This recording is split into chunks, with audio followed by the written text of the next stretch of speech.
Он еще меня чуть ли не отпиздил. Дождик.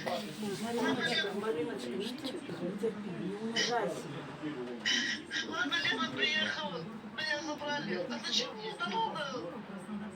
А ты мне ничего, ну просто я его как женщина поддерживаю, чтобы он не просто, не знаю.